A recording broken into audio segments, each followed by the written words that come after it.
Hello students, welcome to the Medha redefined. और अगर ये वीडियो आप लोगों ने देखना स्टार्ट कर दिया है तो इसका मतलब आप लोगों ने 11th में पीसीबी स्ट्रीम को चुन लिया है। तो अगर पीसीबी स्ट्रीम चुन लिया है आपने तो मेरी तरफ से आप सभी लोगों को कॉन्ग्रेचुलेशंस। हम लोगों का बायोलॉजी का सफ़र यहाँ से स्टार्ट होता है और इस सफ़र में 11th में 12th में और कॉम्पिटिटिव एग्जाम्स के लिए मैं आप लोगों के साथ हमेशा खड़ा रहूँगा। और इसमें इस पूरी जर्नी में क्लास 11th क्लास 12th के सभी चैप्टर्स मैं आप लोगों को कराऊंगा। प्लस एक सबसे इंपॉर्टेंट चीज़ जो है, जब बोर्ड्स के टाइम में सारे चैप्टर्स के लाइव सेशंस होंगे, सारे चैप्टर उस टाइम रिवाइज कराए जाएंगे जैसे कि आपको बोर्ड्स में कोई समस्या ना हो।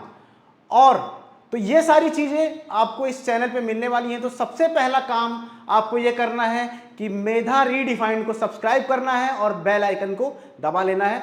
और फिर हम लोग आज की वीडियो स्टार्ट कर रहे हैं क्लास 11 के फर्स्ट चैप्टर से, जिसका नाम है द लिविंग वर्ल्ड। ठीक है, तो चैप्टर का नाम द लिविंग वर्ल्ड। स्टार्ट करते हैं और क्या क्या इस चैप्टर में हम लोगों को पढ़ना है पहले वो देख लेते हैं। क्या पढ़ेंगे इस पूरी वीडियो में, क्या पढ़ने वाले। ठीक है, तो सबसे पहले इस चैप्टर का इंट्रोडक्शन, चैप्टर बनाया किस लिए गया है, क्यों बन गया ये चैप्टर, है ना, वो समझेंगे। उसके बाद लिविंग ऑर्गेनिजम्स की जो प्रॉपर्टीज होती हैं उसको समझेंगे और उसमें भी जो डिफाइनिंग प्रॉपर्टीज होती हैं उसको समझेंगे।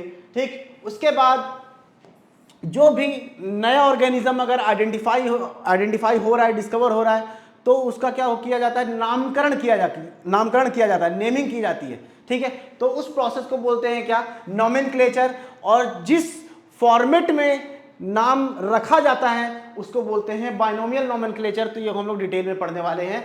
और नाम रखने के बाद, एक पर्टिकुलर नाम प्रोवाइड करने के बाद किसी भी लिविंग ऑर्गेनिज्म को फिर उसको एक कैटेगरी में डिवाइड किया जाता है कैरेक्टर के बेस पे, तो उसको बोलते हैं टैक्सोनॉमिक कैटेगरीज। ठीक है, टैक्सोनॉमिक कैटेगरीज। और उसके बाद ये फिफ्थ जो टॉपिक है, टैक्सोनॉमिकल एड्स, मतलब कैटेगरी बनाने में कौन कौन सी चीजें हेल्प करती हैं उसके बारे में पढ़ेंगे। हालांकि ये इस साल ये सिलेबस में से कट गया है, ये लास्ट वाला सेक्शन टैक्सोनॉमिकल एड्स, लेकिन फिर भी हम लोग थोड़ा थोड़ा समझ लेंगे। बहुत शॉर्ट टॉपिक है तो समझने के लिए बहुत जरूरी है। आगे आप लोग कॉम्पिटिटिव एग्जाम भी देने का सोच रहे हैं तो वहां पर आपको ये चीजें काम आएंगी। ठीक है, तो स्टार्ट करते हैं। ठीक है, वीडियो को स्टार्ट करते हैं। क्या, व्हाट इज लाइफ, लाइफ क्या होती। ठीक है, ये चीजें तो हम लोग 6-7 से पढ़ते हुए आ रहे हैं कि लिविंग क्या होते हैं, है ना। तो उस टाइम हम लोग बहुत एलिमेंट्री लेवल पे इसका डेफिनेशन पढ़ते थे। जो चीजें मूव कर रही हैं, जो चीजें ग्रो कर रही हैं, है ना, उनको क्या बोलते हैं, लिविंग बोलते हैं।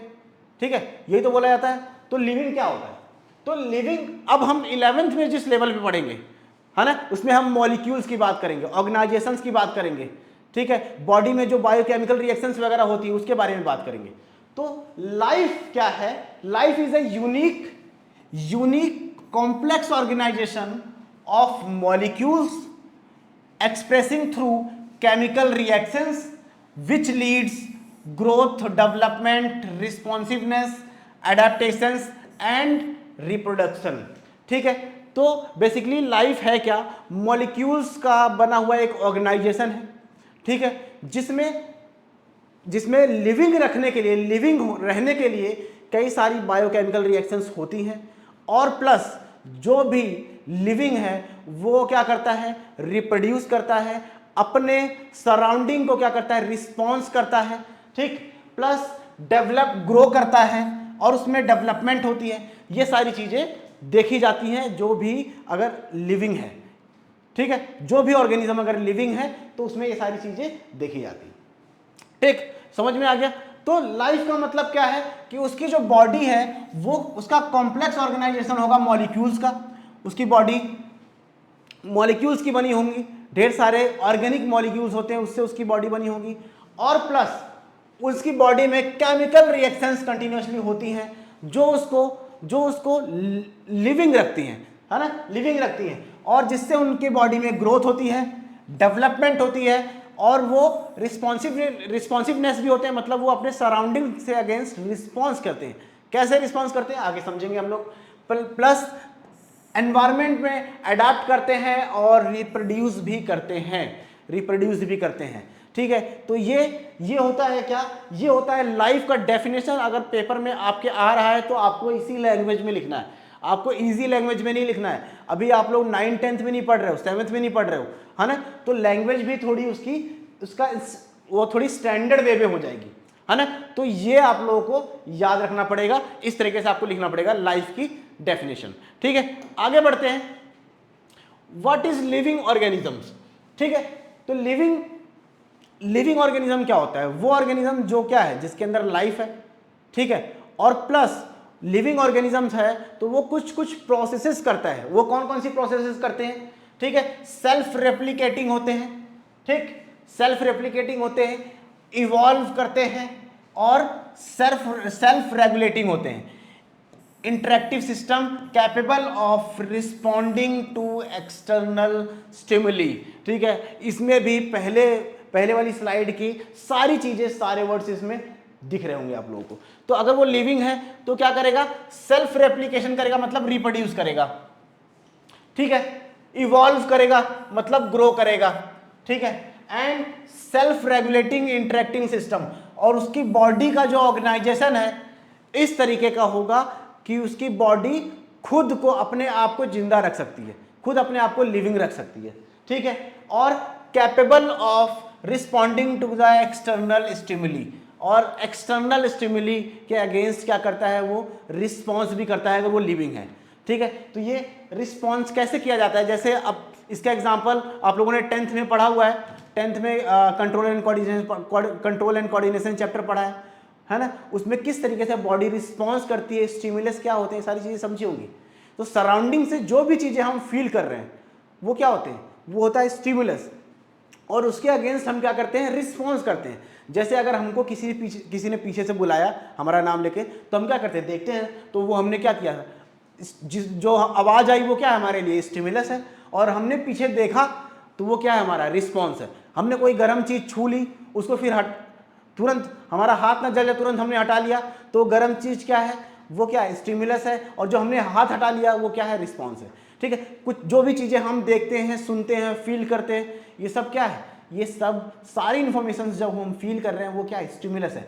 एक्सटर्नल से हम फील कर रहे हैं तो वो क्या है, एक्सटर्नल हमारे सराउंडिंग में प्रेजेंट स्टिमुलस है, जिसको हम फील करते हैं, सेंस करते हैं, और उसके अगेंस्ट क्या करते हैं, रिस्पॉन्स देते हैं, ठीक है। तो लिविंग ऑर्गेनिजम्स क्या है, जो सेल्फ रेप्लिकेटिंग होते हैं, और उनके अंदर सारी केमिकल रिएक्शंस, ऐसी केमिकल रिएक्शंस होती हैं जो उनको जिंदा रखती हैं, प्लस वो क्या करते हैं, अपने सराउंडिंग्स के जितने भी स्टिमुलस हैं सबको रिस्पॉन्स भी करते हैं, ठीक है। यहां समझ में आ गया आप लोगों को, इतना समझ में आ गया, आगे बढ़ते हैं। Properties of living organisms. अब लिविंग या जिंदा रहने की कुछ प्रॉपर्टीज हैं, जो भी लिविंग है, जितने भी ऑर्गेनिजम्स अगर लिविंग है ना, तो उनकी बॉडी में कुछ प्रॉपर्टीज देखी जाती है। कौन कौन सी प्रॉपर्टीज, अगर वो लिविंग है तो क्या करेगा, ग्रो करेगा, ग्रोथ हो, उसकी बॉडी में ग्रोथ होगी, ठीक है, चाहे एक सर्टेन पीरियड तक हो लेकिन उसकी बॉडी में ग्रोथ होगी, ठीक है। और अगर वो लिविंग है तो रिप्रोड्यूस करेगा, ठीक है। कुछ इसके एक्सेप्शन भी हैं, वो भी हम लोग आगे डिस्कस करेंगे, ठीक है। तो उसके बाद उसकी बॉडी में मेटाबॉलिज्म होता है, उसकी बॉडी में जितनी भी, किसी भी ऑर्गेनिज्म की बॉडी में जो भी केमिकल रिएक्शंस होती हैं उन सब को मिला के क्या बोला जाता है, उसको मेटाबॉलिज्म, है ना।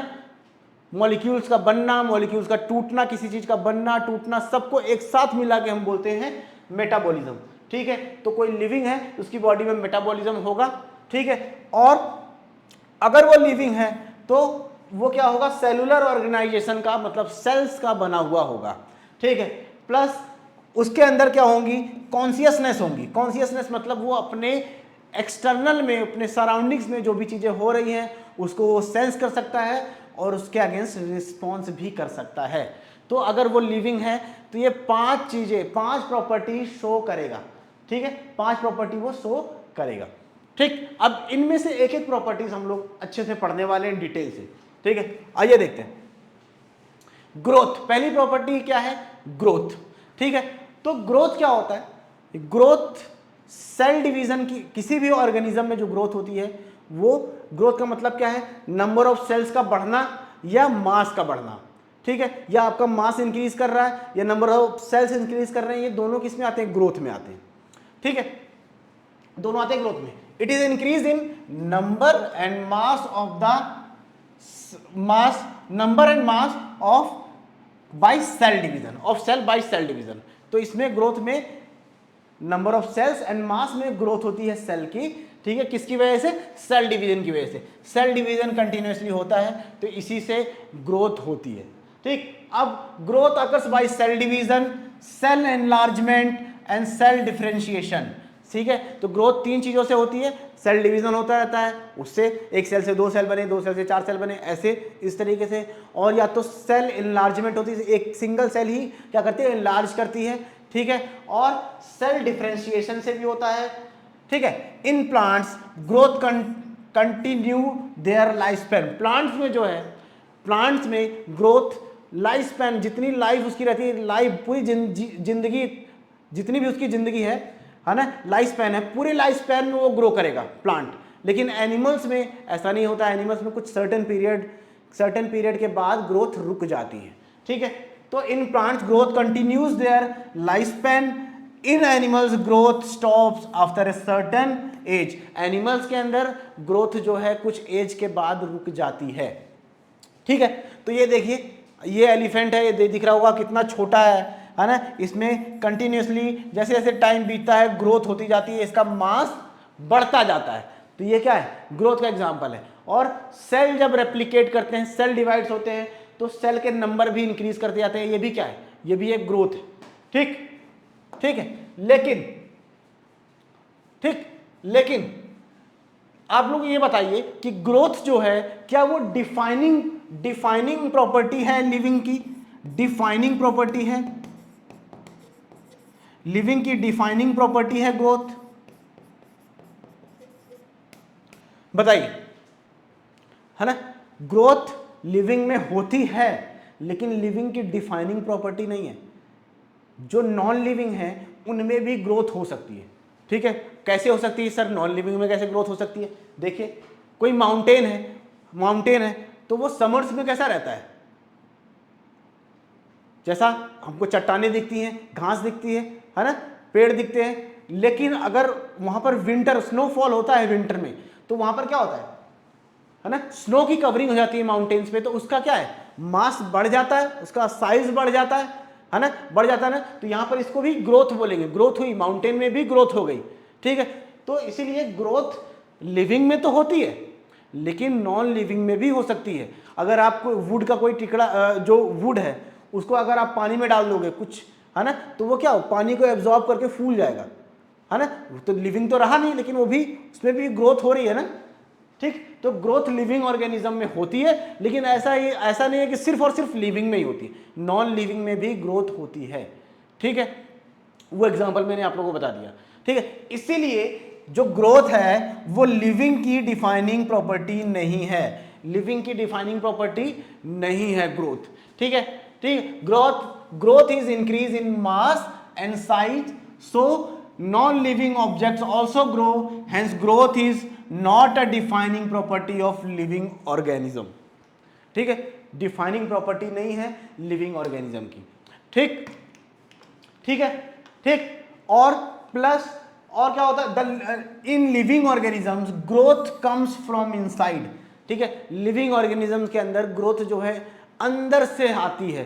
ठीक है, यहां पर क्या हुआ, यहां पर स्नोफॉल हुई और यहां पर ऊपर बर्फ जम गई।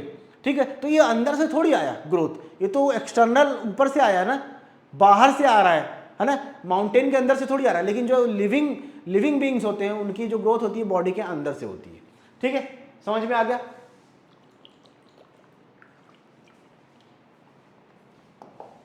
ठीक है, अब सेकंड है रिप्रोडक्शन, सेकंड प्रॉपर्टी है रिप्रोडक्शन।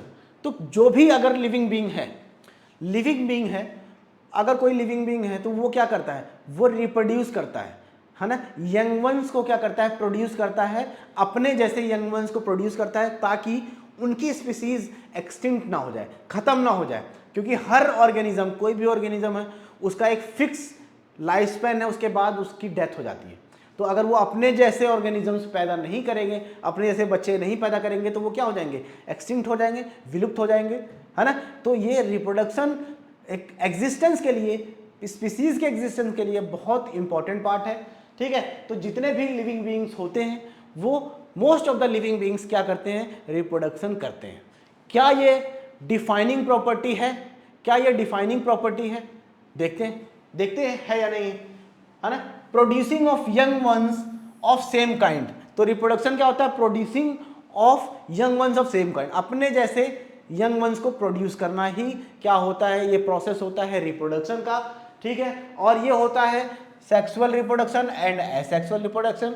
ऑर्गेनिज्म सेक्सुअली और एसेक्सुअली भी रिप्रोड्यूस कर सकते हैं। दो मोड ऑफ सेक्सुअल रिप्रोडक्शन के दो मोड ऑफ रिप्रोडक्शन के होते हैं, ठीक है। The lower organisms usually reproduce by various methods of asexual reproduction, ठीक है। जो सिंपलर ऑर्गेनिजम्स होते हैं, लोअर ऑर्गेनिजम्स होते हैं, ठीक है, वो बेसिकली क्या करते हैं, मेनली एसेक्सुअली रिप्रोड्यूस करते हैं। और वो जो मेथड्स हैं वो कौन कौन से हैं, budding, binary fission, multiple fission, regeneration, spore formation, है ना। ये सारी चीज़ें हमने 10th में पढ़ी हुई हैं, ठीक। ये एसेक्सुअल रिप्रोडक्शन के क्या है, टाइप है। तो इस तरीके से जो सिंपलर ऑर्गेनिजम्स हैं वो रिप्रोड्यूस करते हैं। और सेक्सुअल रिप्रोडक्शन में जो एडवांस ऑर्गेनिजम्स हैं वो बेसिकली क्या करते हैं, सेक्सुअली रिप्रोड्यूस करते हैं। और इसमें दो इंडिविजुअल की जरूरत होती है, एक मेल एक फीमेल, ये आप लोगों ने पढ़ा हुआ है, ठीक है। In sexual reproduction 2 types of gamete fuse to form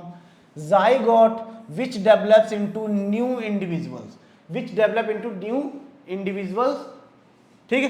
समझ में आया। इसमें मेल गैमीट फीमेल गैमीट का फ्यूजन होता है, जाइगोट बनता है और उससे एम्ब्रियो बनता है और उससे नया बेबी डेवलप होता है, ठीक है, ठीक।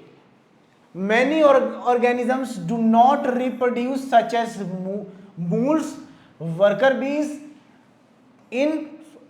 infertile human couples, hence reproduction is not a perfect defining property of a living being।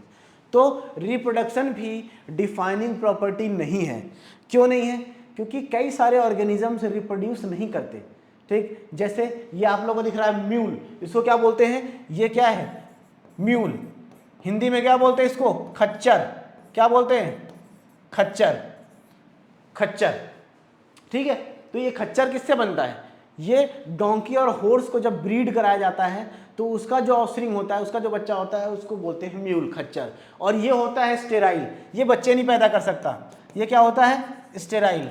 तो ये बताइए ये क्या है, ये जो म्यूल है, खच्चर है, ये है तो लिविंग है ना, लेकिन ये स्टेराइल नहीं है, बच्चे पैदा नहीं कर सकता, रिप्रोड्यूस नहीं कर सकता, ठीक है। तो लिविंग है, रिप्रोड्यूस नहीं कर सकता, तो इसका मतलब क्या है, रिप्रोडक्शन डिफाइनिंग प्रॉपर्टी नहीं है। प्रॉपर्टी है लिविंग की, लेकिन डिफाइनिंग प्रॉपर्टी नहीं है, क्योंकि यहाँ पर ये रिप्रोड्यूस नहीं कर रहा, जो कि ये लिविंग है फिर भी, ठीक है। इसके साथ साथ जो वर्कर बीज होती हैं, है ना, जो वर्कर बीज होती हैं, वर्कर बीज ये भी क्या होते हैं, ये भी स्टेराइल होते हैं, ये भी रिप्रोड्यूस नहीं कर सकते, लेकिन लिविंग तो है, ये भी है ना, ये भी लिविंग है, लेकिन ये क्या होते हैं, स्टेराइल होते हैं, रिप्रोड्यूस नहीं कर सकते, ठीक। और प्लस कुछ ह्यूमंस भी जो सेक्सुअली इनकैपेबल होते हैं, बच्चे पैदा नहीं कर पाते बहुत सारे मेडिकल रीजंस की वजह से, तो वो भी लेकिन लिविंग तो है, लिविंग है ना। तो इसीलिए रिप्रोडक्शन डिफाइनिंग प्रॉपर्टी नहीं है लिविंग्स की, ठीक है, ठीक। लिविंग में रिप्रोडक्शन होता है बट डिफाइनिंग प्रॉपर्टी नहीं है, याद रखना, ठीक है। आगे बढ़ते हैं, तीसरा है मेटाबॉलिज्म क्या था, स्टार्टिंग में मैंने बताया थोड़ा सा। मेटाबॉलिज्म क्या होता है, बॉडी, किसी भी लिविंग के बॉडी के अंदर जितने भी रिएक्शंस होते हैं, चाहे उस रिएक्शन में कोई प्रोडक्ट बन रहा है या कोई प्रोडक्ट टूट रहा है, कोई मॉलिक्यूल बन रहा है या कोई मॉलिक्यूल टूट रहा है, उन दोनों को मिला के मेटाबॉलिज्म वर्ड बनता है ना, मेटाबॉलिज्म। और मेटाबॉलिज्म होता है दो तरीके का है, दो टाइप का है ना। मेटाबॉलिज्म इसके दो टाइप्स हैं, ठीक है। एक होता है एनाबॉलिज्म और दूसरा होता है कैटाबॉलिज्म, ठीक है। किसी भी चीज का बनना, जब बॉडी के अंदर कुछ बनता है ना, तो उसको बोलते हैं एनाबॉलिज्म। जैसे फोटोसिंथेसिस, प्लांट्स फोटोसिंथेसिस करते हैं, क्या बनाते हैं, कार्बोहाइड्रेट का सिंथेसिस करते हैं, कार्बोहाइड्रेट बनाते हैं, तो वहां पर कौन सी प्रोसेस हो रही है, एनाबॉलिज्म की, ठीक है। लेकिन जब वही रेस्पिरेशन होता है तो उसी कार्बोहाइड्रेट या उसी ग्लूकोज को तोड़ के एनर्जी निकाली जाती है ना, तो वो जब वहां पर तोड़ा जाता है तो वहां पर क्या हो रहा है, कैटाबॉलिज्म। एनाबॉलिज्म का एग्जांपल क्या हो गया यहां पर फोटोसिंथेसिस, ठीक है। कैटाबॉलिज्म का एग्जांपल हो गया क्या, रेस्पिरेशन, ठीक है। तो इसीलिए एग्जांपल दे दिया, कंफ्यूज मत होइएगा आप लोग, ठीक है। तो आइए देखते हैं क्या है, the total of all the chemical reactions which occur with in an organisms body is called the metabolism. तो किसी भी ऑर्गेनिज्म की बॉडी के अंदर जो टोटल रिएक्शंस होती हैं उन सब को मिला के क्या बोला जाता है, एक मेटाबॉलिज्म बन रहा है या मेटाबॉलिज्म बोला जाता है, वो सारी प्रोसेसेस को, ठीक है। It is the defining feature of living organism sorry. तो ये जो मेटाबॉलिज्म है ये क्या है, ये लिविंग ऑर्गेनिज्म का डिफाइनिंग फीचर है। अब ये डिफाइनिंग फीचर क्यों है, ये डिफाइनिंग फीचर है मेटाबॉलिज्म, क्योंकि जो मेटाबॉलिज्म वो सिर्फ और सिर्फ लिविंग में होता है, नॉन लिविंग में, किसी भी नॉन लिविंग में नहीं होता। इसीलिए ये और जो भी लिविंग है, अगर कुछ भी लिविंग है तो उसके अंदर ये जो मेटाबॉलिज्म है ये जरूर होगी और नॉन लिविंग में बिल्कुल नहीं होगी। इसीलिए ये क्या है, लिविंग की डिफाइनिंग प्रॉपर्टी है मेटाबॉलिज्म। समझ में आ गया समझ में। Metabolism consist of 2 categories, anabolism and catabolism. ये चाहिए हमने समझ लिए, ठीक है।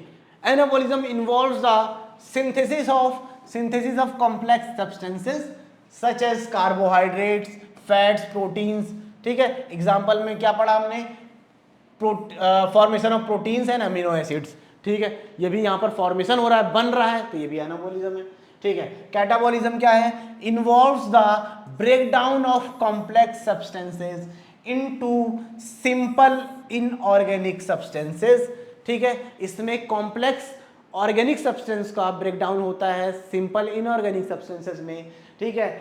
कहाँ पर होता है, रेस्पिरेशन में। ग्लूकोज जो है, ग्लूकोज का ब्रेकडाउन होता है और उसमें से एनर्जी निकाली जाती है ना, ठीक है। तो एक कॉम्प्लेक्स मटेरियल को तोड़ के सिंपलर इनऑर्गेनिक मटेरियल्स में ब्रेक कर दिया जाता है, ठीक है। तो ये हो गया आपका क्या, कैटाबॉलिज्म, ठीक है। एनाबॉलिज्म, कैटाबॉलिज्म ये हमने समझ लिया, डिटेल से समझ में आ गया होगा आप लोगों को।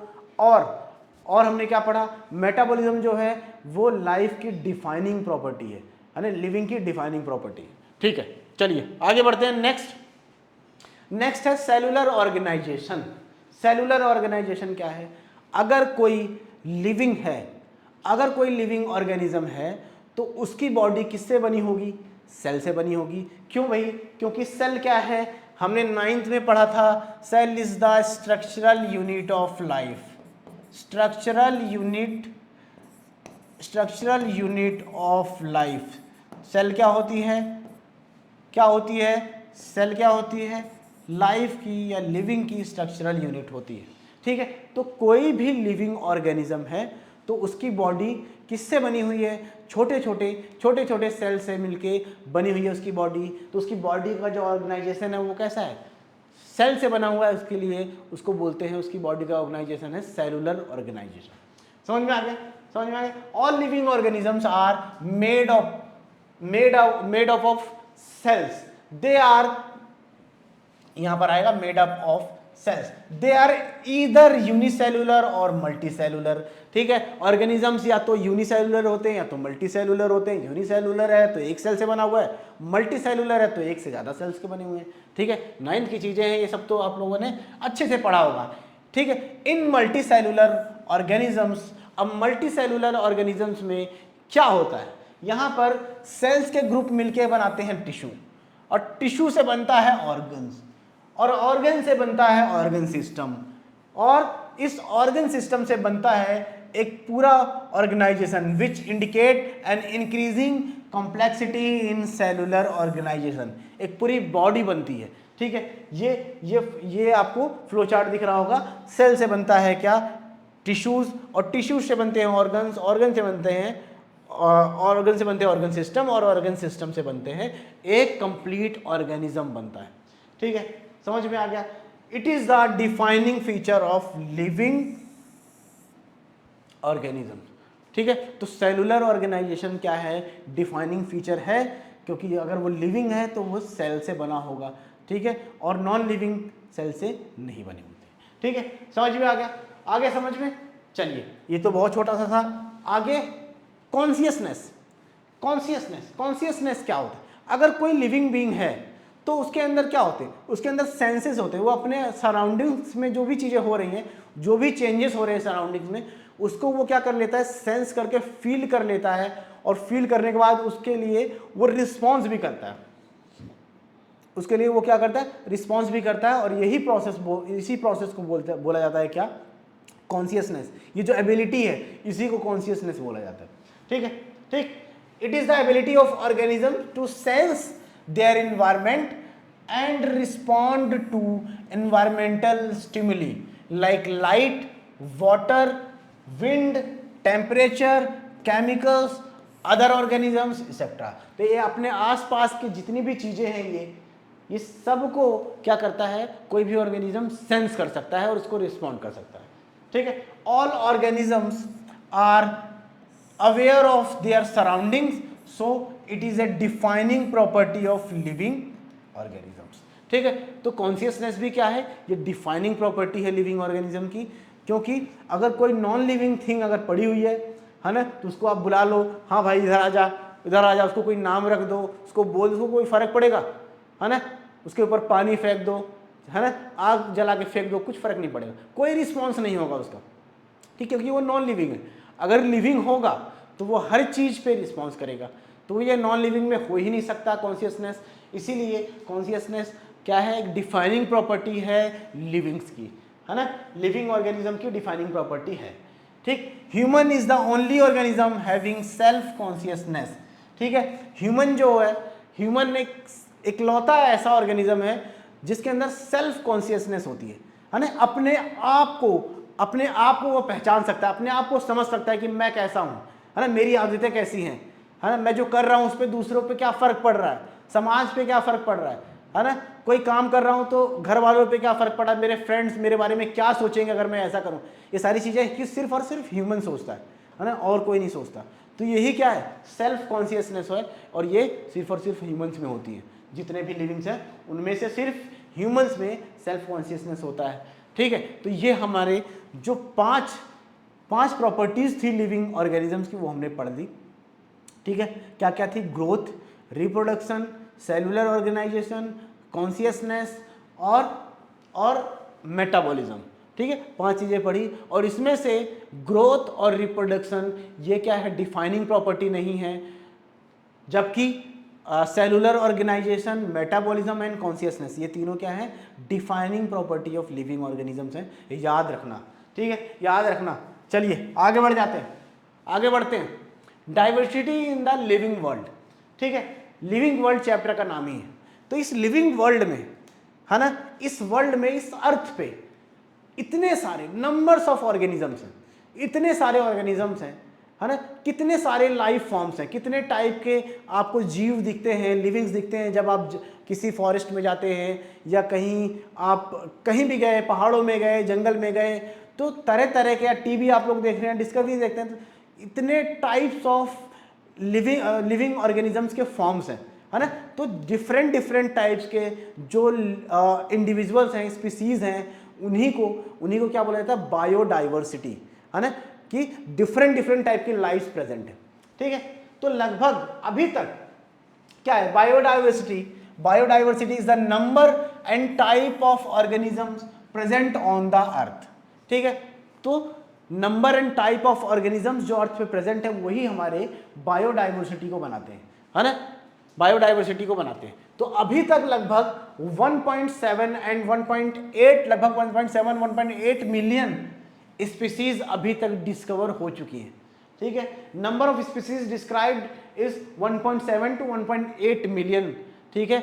इतनी स्पीसीज लगभग अभी तक डिस्क्राइब हो चुकी हैं या डिस्कवर हो चुकी हैं, ठीक है। तो आप बताइए कितना वास्ट, कितना बड़ा है ये लिविंग वर्ल्ड का दायरा, है ना। कितने टाइप के लिविंग ऑर्गेनिजम्स प्रेजेंट हैं, है ना, हम कल्पना भी नहीं कर सकते। और अभी डे बाय डे कंटिन्यूसली नए नए ऑर्गेनिजम्स डिस्कवर भी होते रहते हैं, ठीक है। ठीक, चलिए। Each animal and plant has a local name which varies from place to place, ठीक है। अब यहां पर बहुत बड़ी प्रॉब्लम आ गई, ठीक है।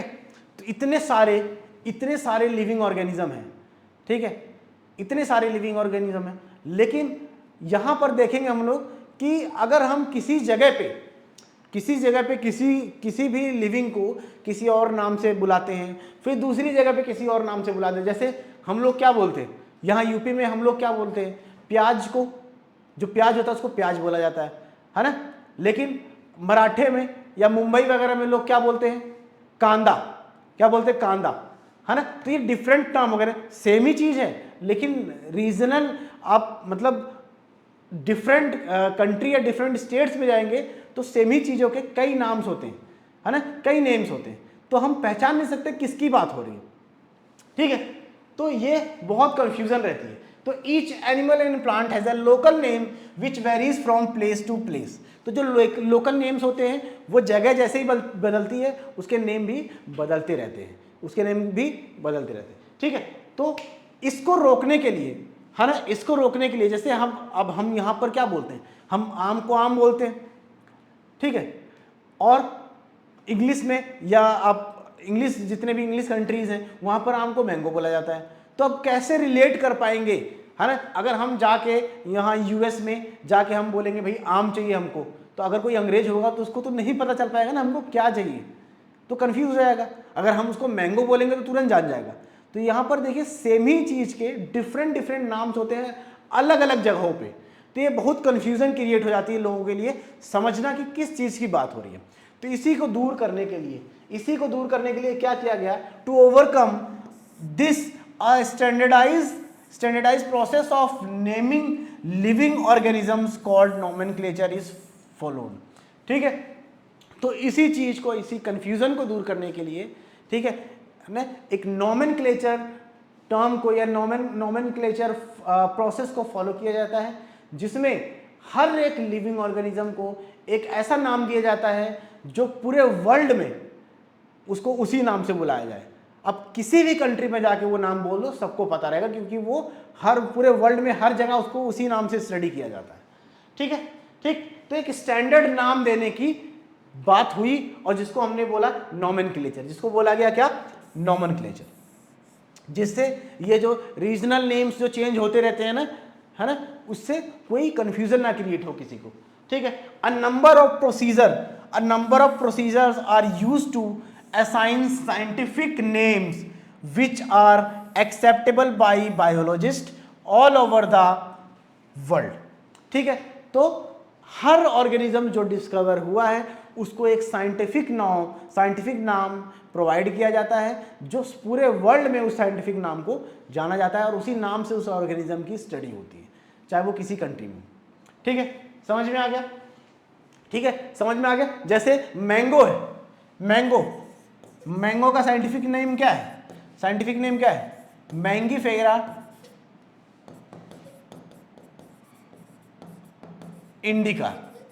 मैंगीफेरा इंडिका, इसको अंडरलाइन भी किया जाता है, क्यों किया जाता है बताएं, है ना। तो अब ये मैंगीफेरा इंडिका जब हम बोलेंगे यूएस में जाके या किसी भी इंग्लिश कंट्री में जाके, अगर आपने आम बोला तो फिर तो वहाँ बात बिगड़ जाएगी, है ना, बात बनी नहीं पाएगी, आम नहीं मिल पाएगा आपको। लेकिन आपने मैंगीफेरा इंडिका अगर बोल दिया तो किसी भी कंट्री में आप जाके बोल दो, अगर वहाँ पर लोग पढ़े लिखे होंगे, इस चीज़ की जानकारी होगी, तो तुरंत आप समझ जाएंगे कि आप आम की बात कर रहे हैं, ठीक है, और आपको आम तक पहुँचा देंगे, ठीक है। समझ में आ गया, ठीक। तो ये जो साइंटिफिक नेम किसी भी ऑर्गेनिज्म को दिया जाता है, इसका एक पूरा लंबा चौड़ा प्रोसीजर है, उस प्रोसीजर को हम लोग डिटेल में पढ़ेंगे, ठीक है। और पहले तो कुछ क्या है, ऑर्गेनाइजेशन बनाई गई, जो इन नेमिंग्स को क्या करते थे, गवर्न करते थे।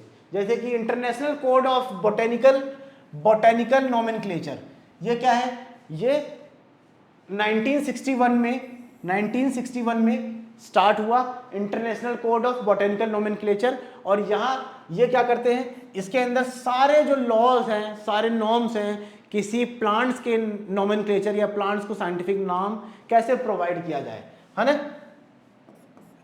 नेमिंग प्लांट्स, है ना, प्लांट्स को साइंटिफिक नेम के कैसे प्रोवाइड किया जाए, उसके जितने भी नॉर्म्स हैं वो सारी चीजें इसमें बताई गई थी। ठीक है, international code of botanical nomenclature, ठीक है, 1961 में। उसके बाद 1964 में international code of zoological nomenclature, है ना, इसमें क्या किया गया, इसमें बताया गया कि कैसे किसी एनिमल की नेमिंग की जाए, साइंटिफिक किसी एनिमल को साइंटिफिक नेम प्रोवाइड किया जाए, नेमिंग एनिमल्स। ठीक है, ICZN एंड ICBN, ये दोनों ये प्लांट्स और एनिमल्स के लिए बने थे कि किस तरीके से किसकी नेमिंग की जाए, किस प्लांट्स में कौन कौन से चीज बातों का ध्यान रखना चाहिए उसको साइंटिफिक नेम प्रोवाइड करते समय, और एनिमल्स में कौन कौन सी बातों का ध्यान रखना चाहिए उसको साइंटिफिक नेम प्रोवाइड करते समय। ये दोनों चीज़ें में ये सारी चीज़ें इन दोनों ऑर्गेनाइजेशन ने एक रेगुलेशन की तरह उसको बनाया। ठीक है, समझ में आ गया। और ये तो आपकी बुक में दिया हुआ है, कुछ चीज़ें हैं जो आपकी बुक में नहीं दी हुई हैं। ये क्या है, international code of bacteriological nomenclature, bacterias के जो नोमेनक्लेचर होते हैं उसके बारे में यहाँ पर डिस्कशन हुआ है ना। International code of viral nomenclature, है ना, वायरसेस के जो नेमिंग होती है उसके बारे में यहाँ डिस्कशन हुआ है। और international code of cultivated plants, है ना, जिसकी क्रॉपिंग होती है, जिस प्लांट की खेती की जाती है, क्रॉपिंग की जाती है, उन प्लांट्स की नेमिंग किस तरीके से की जाए, उन सब की बात इसमें की गई है ना। तो ये ऑर्गेनाइजेशंस हैं जो डिफरेंट लिविंग ऑर्गेनिजम्स को साइंटिफिक नेम कैसे प्रोवाइड किया जाए, कौन कौन सी चीज़ों को फॉलो करना है, वो सारी चीज़ें इनमें बताई गई हैं। ठीक है, तो ये आप लोगों को याद होनी चाहिए। आगे बढ़ते हैं, अब आ जाते हैं बाइनोमियल नोमेनक्लेचर। बाइनोमियल नोमेनक्लेचर, तो जब हम किसी भी चीज़, किसी भी ऑर्गेनिज्म का साइंटिफिक ऑर्गेनिज्म को क्या करते हैं, साइंटिफिक नेम देते हैं, है ना।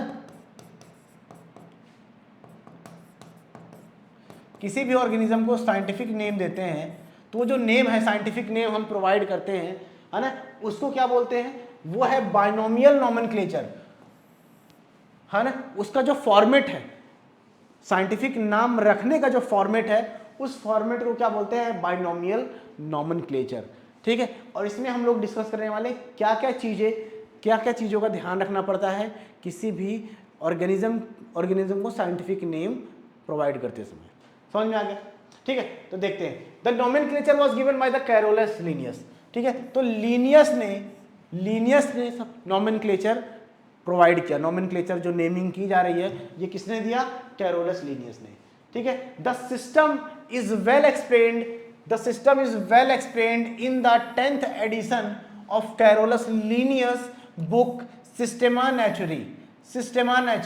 ठीक है, कैरोलस लीनियस ने सिस्टेमा नेचुरी बुक लिखी, उसके 10th एडिशन में यह डिस्क्राइब किया गया कि बाइनोमियल नोमेनक्लेचर में क्या क्या चीज़ें, किस तरीके से किसी भी ऑर्गेनिज्म को साइंटिफिक नेम प्रोवाइड करना चाहिए और उसको उसमें क्या क्या चीज़ें फॉलो करनी होती हैं।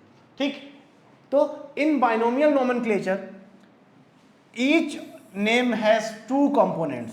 ठीक है, बाइनोमियल नोमेनक्लेचर में बाइनोमियल क्यों लिखा है, बाइनोमियल का मतलब ही क्या हो गया, 2 हो गया। ठीक है, इसके नाम में 2 चीज़ें होती है।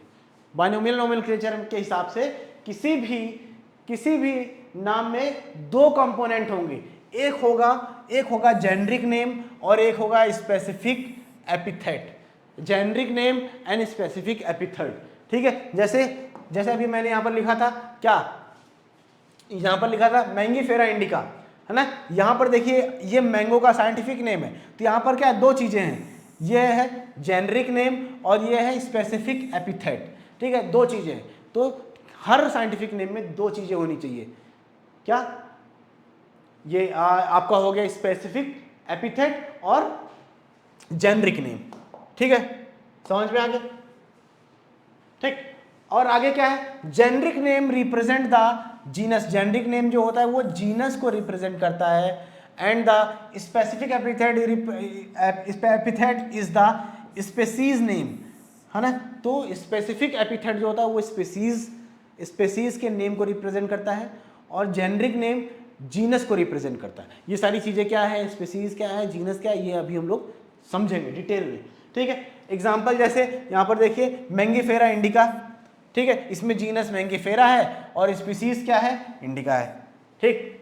Certain universal rules are followed for the nomenclature, और नॉमेनक्लेचर में ना किसी भी ऑर्गेनिज्म का नाम रखते समय कुछ रूल्स बने हुए हैं जिसको फॉलो करना होता है। वो रूल्स क्या है, यहाँ पर उसको 5 पार्ट में डिवाइड किया गया है। किसमें, 5 पार्ट में डिवाइड किया गया है।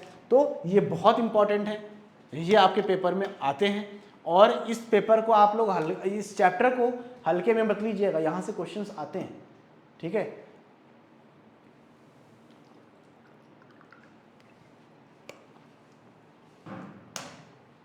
आइए, biological names are in Latin and are written in italics.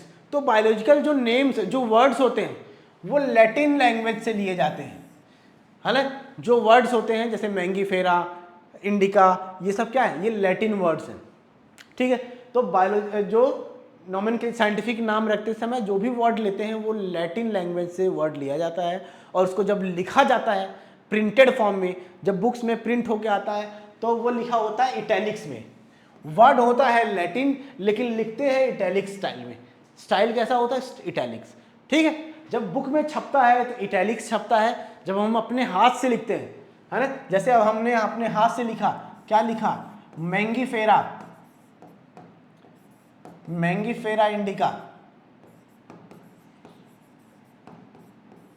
ठीक है। तो ये मैं इटैलिक्स तो नहीं लिख सकता अपने हाथ से, लिख सकता हूं, नहीं लिख सकता ना, इटैलिक्स मैं नहीं लिख सकता अपने हाथ से। तो उसके लिए हमको क्या करना पड़ता है, दोनों को अलग अलग अंडरलाइन करना पड़ता है, अलग अलग अंडरलाइन करना पड़ता है, ठीक है। जब बुक में छप के आती है तो अंडरलाइन नहीं होती, वो इटैलिक्स में होती है, ये फर्क है। यहाँ देखिए दिया भी हुआ है, the first word represents the genus and the second word represent the species. ये तो हमने पहले समझ लिया, ठीक है। When scientific names are handwritten, यहाँ पर स्पेलिंग थोड़ी एरर है, when scientific names are handwritten the generic name and the specific epithet are underlined separately, ठीक है। जब हम हाथ से लिखते हैं तो दोनों को अलग अलग अंडरलाइन करते हैं, क्यों, क्योंकि हम इटैलिक्स में नहीं लिख सकते हाथ से, इसलिए अंडरलाइन करते हैं, ठीक है। When the names are printed they are always in italics, उसको इटैलिक्स में लिखा जाता है जब वो बुक्स में प्रिंट होके आता है, ठीक।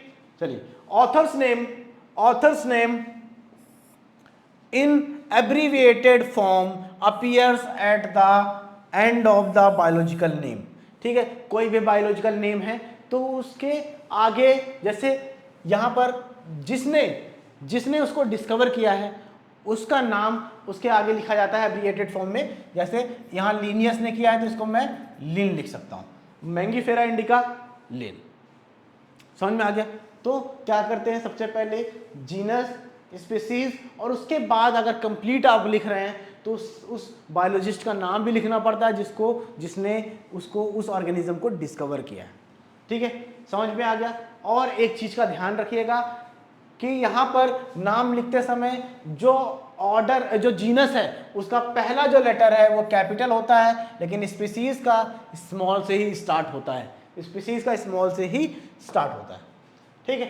ठीक, समझ में आ गया, समझ में आ गया, इतना समझ में आ गया।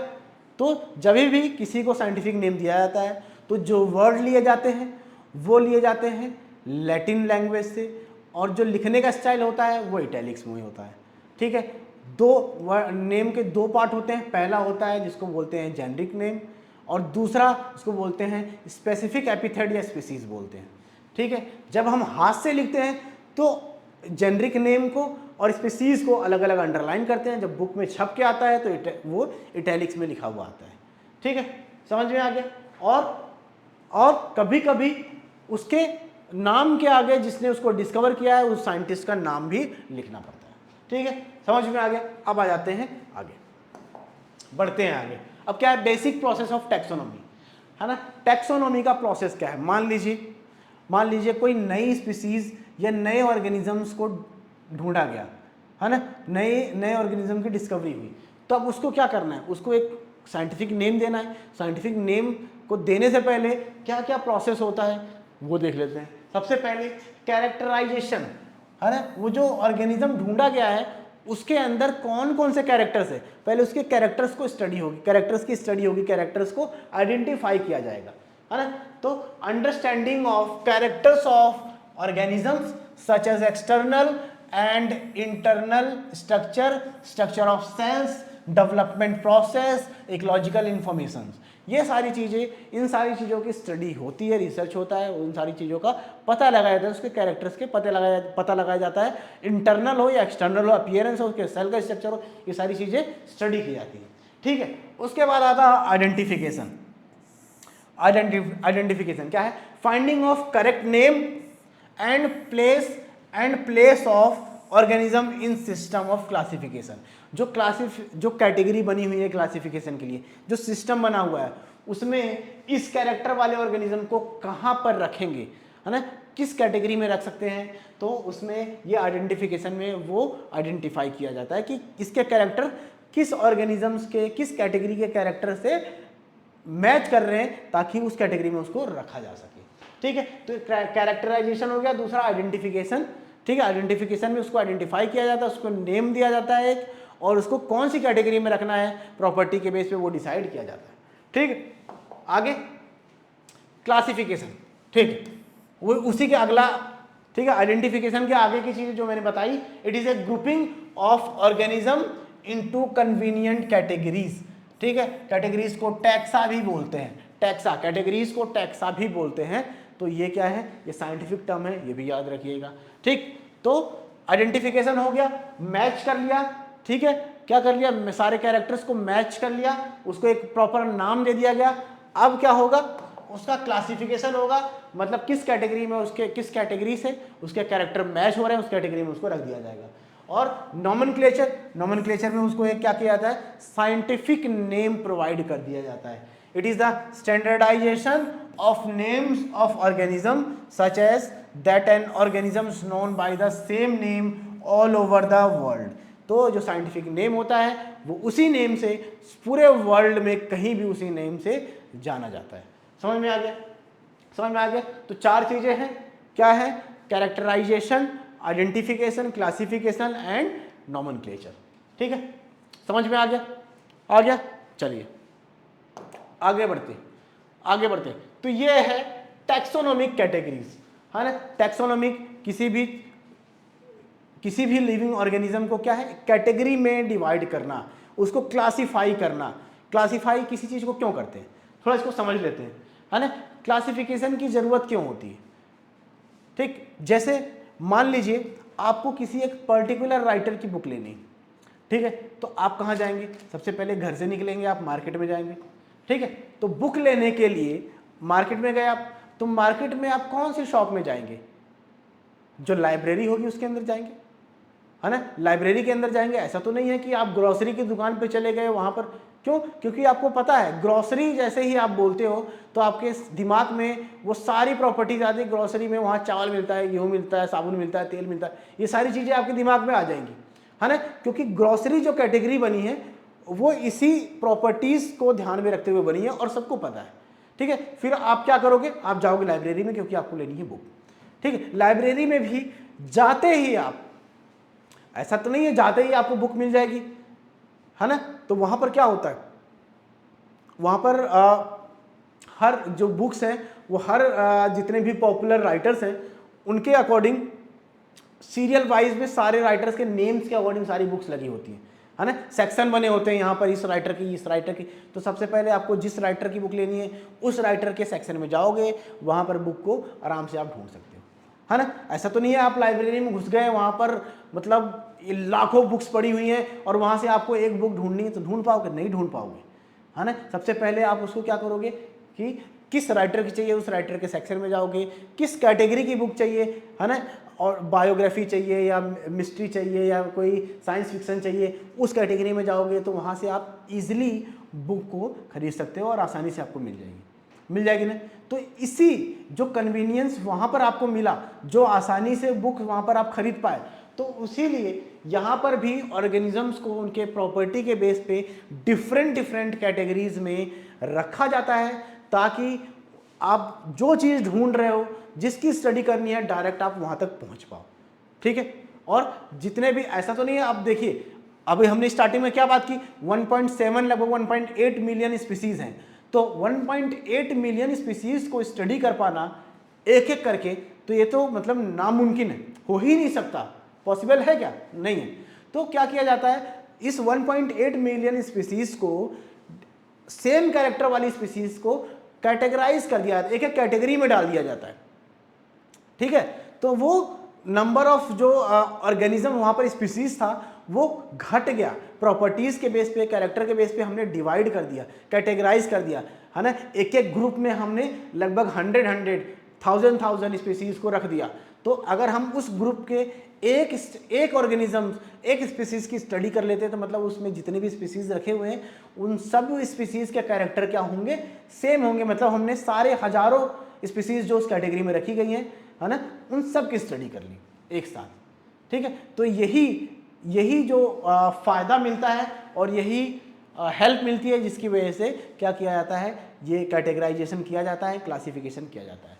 ठीक है, आई होप आप लोगों को समझ में आ गया होगा। एग्जाम्पल तो थोड़ा रिलेट करने वाला मैंने दिया है, ठीक है, तो समझ में आ गया होगा। और अब आ जाते हैं यहाँ पर, तो टैक्सोनॉमिक कैटेगरीज, जो लिविंग बीइंग्स को कैटेगराइज करने की जो कैटेगरीज है उनको बोलते हैं क्या, टैक्सोनॉमिक कैटेगरीज। तो कितनी कैटेगरीज बनाई गई हैं, देखिए यहाँ पर देखिए, फर्स्ट है ना किंगडम, सेकंड है फाइलम, थर्ड है class, fourth order, fifth family, sixth genus and seven species. Seventh क्या है, स्पीसीज। सेवेंथ क्या है, स्पीसीज। ठीक है, समझ में आ गया। अब इसमें ये जो आप लोगों को दिख रहा है, ये जो आप लोगों को दिख रहा है, ये जो कैटेगरीज दिख रही हैं टैक्सोनॉमिक कैटेगरीज दिख रही हैं, इसको हम ट्राइंगल से डिनोट कर सकते हैं। किससे डिनोट कर सकते हैं, एक ट्राइंगल से डिनोट कर सकते हैं। वो भी ट्राइंगल कैसा, इन्वर्टेड ट्राइंगल। कैसा, इन्वर्टेड ट्राइंगल, कुछ इस तरीके से।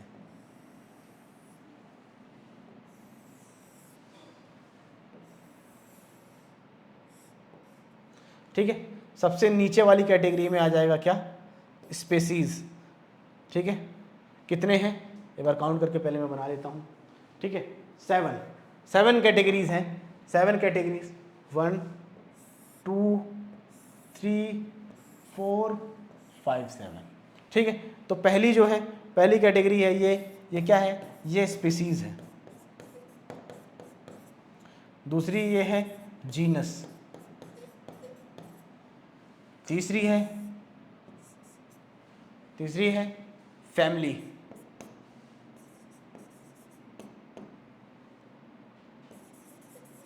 तीसरी फैमिली है। हाँ ठीक है, उसके बाद फोर्थ है ऑर्डर, फिर फिफ्थ है क्लास, और सेवेंथ है फाइलम। सेवेंथ है फाइलम। तो कितने हो गए, 1 2 3 4 5 6। ठीक, फाइलम और 1 2 3 4 5 6 7। ठीक है, हमने 6 बनाए हैं क्या, 1 2 3 4 5 6, हाँ 6 है। एक और बना लेते हैं, ये क्या हो गया, ये हो गया 7। ये क्या हो गया, 7। ये क्या है, ये है किंगडम। क्या है, किंगडम। ये 7 कैटेगरीज हैं। इन 7 कैटेगरीज डिफरेंट लेवल्स पे है, और इन्हीं 7 कैटेगरीज में सारे लिविंग ऑर्गेनिजम्स को कैटेगराइज किया जाता है। ठीक है, ठीक। अब यहाँ पर जो सबसे नीचे वाली कैटेगरी है स्पीसीज, है ना, ये क्या है, यहाँ पर जो ऑर्गेनिज्म, नंबर ऑफ ऑर्गेनिजम्स हैं वो क्या होते हैं, कम होते हैं, ठीक है। और इस कैटेगरी में जितने भी ऑर्गेनिजम्स प्रेजेंट होते हैं उसके अंदर, उनके अंदर लगभग मैक्सिमम सिमिलरिटीज होती हैं। इतनी सिमिलरिटीज होती हैं कि वो आपस में रिप्रोड्यूस भी कर सकते हैं, ठीक है।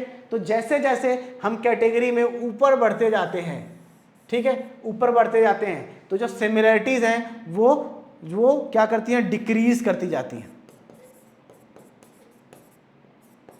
डिक्रीज करती हैं। क्या?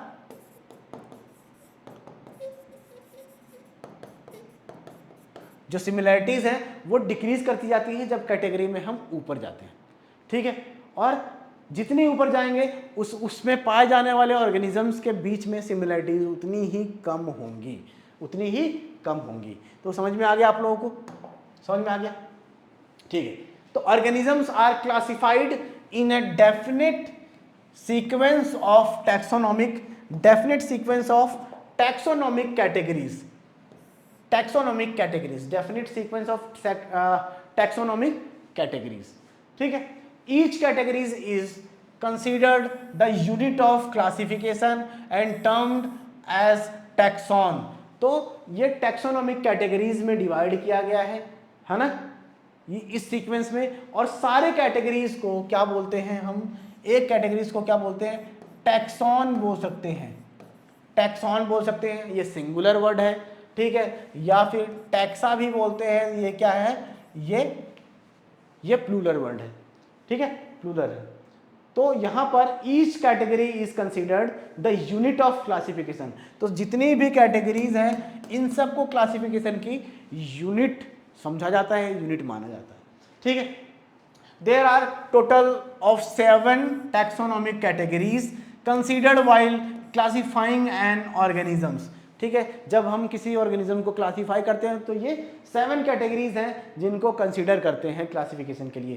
From the lowest rank to the highest rank the number of similar characters decreases. तो जब हम नीचे से ऊपर की तरफ जाते हैं तो सिमिलर कैरेक्टर्स जो होते हैं वो डिक्रीज करते हैं, क्या करते हैं, डिक्रीज करते हैं, ठीक है। तो सबसे ज़्यादा सिमिलरिटीज सेम स्पीसीज के अंदर होगी, उससे कम सिमिलरिटीज जीनस में होंगी, फिर कम इसमें फैमिली में होंगी, फिर ऑर्डर में होंगी, इस तरीके से कम होती जाएंगी, ठीक है। समझ में आ गया? चलिए आगे।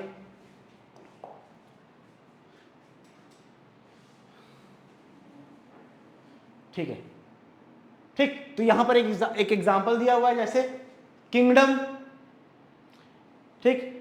किसी भी, जैसे हम अपने आप को अगर कैटेगराइज करें, होमोसेपियंस, ठीक है, होमोसेपियंस को कैटेगराइज करें तो किंगडम क्या है, ह्यूमन का किंगडम क्या है, एनिमेलिया। हम क्या एनिमल्स के कैटेगरी में आएंगे, प्लांट्स तो आएंगे नहीं, है ना, एनिमेलिया। तो किंगडम क्या है, एनिमेलिया। अगर प्लांट होता तो प्लांट ही, ठीक है, एनिमेलिया। और फाइलम कौन सा है, फाइलम है कॉर्डेटा। कॉर्डेटा मतलब वो कैटेगरी जिसके अंदर जो भी ऑर्गेनिजम्स रखे जाते हैं जिसमें जिनके पास एक नोटोकॉर्ड या ये जो बैकबोन होती है ना हमारी, ये तो काफ़ी वेल डेवलप्ड है, ठीक है।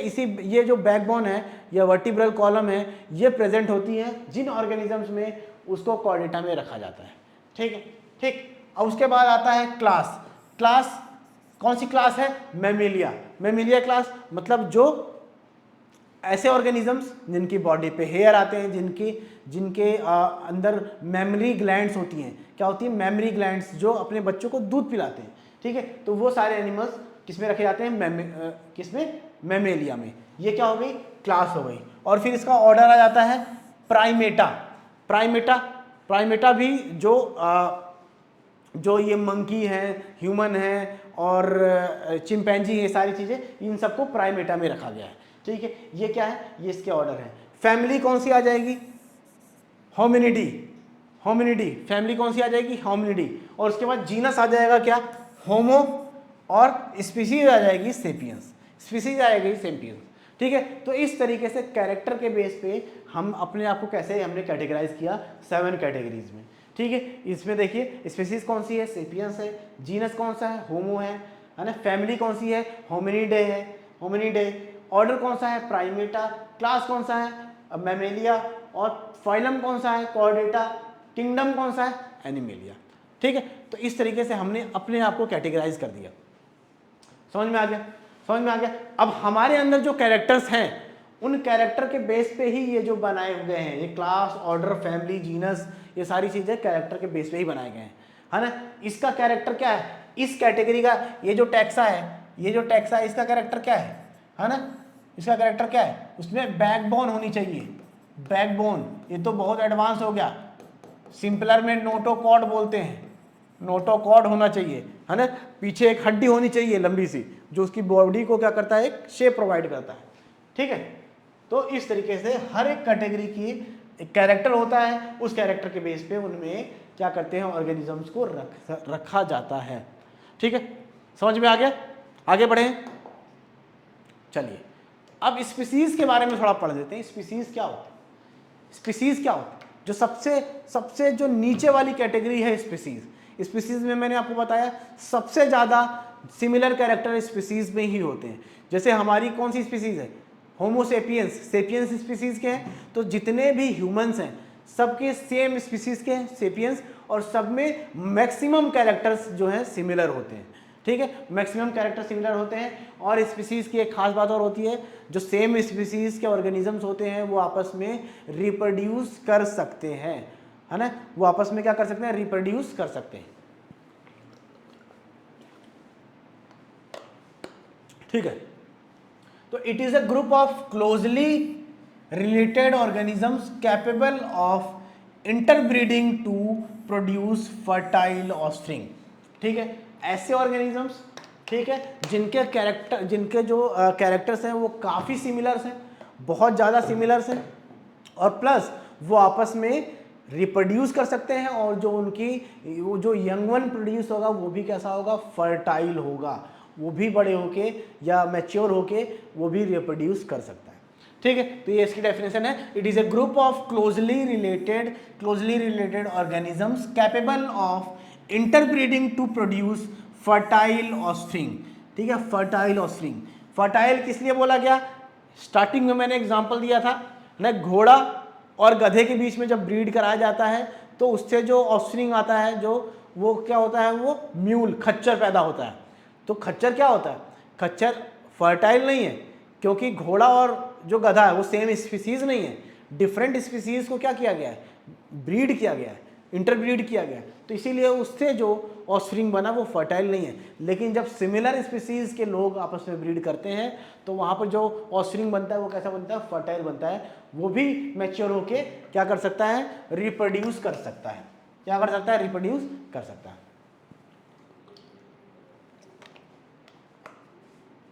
ठीक है। चलिए,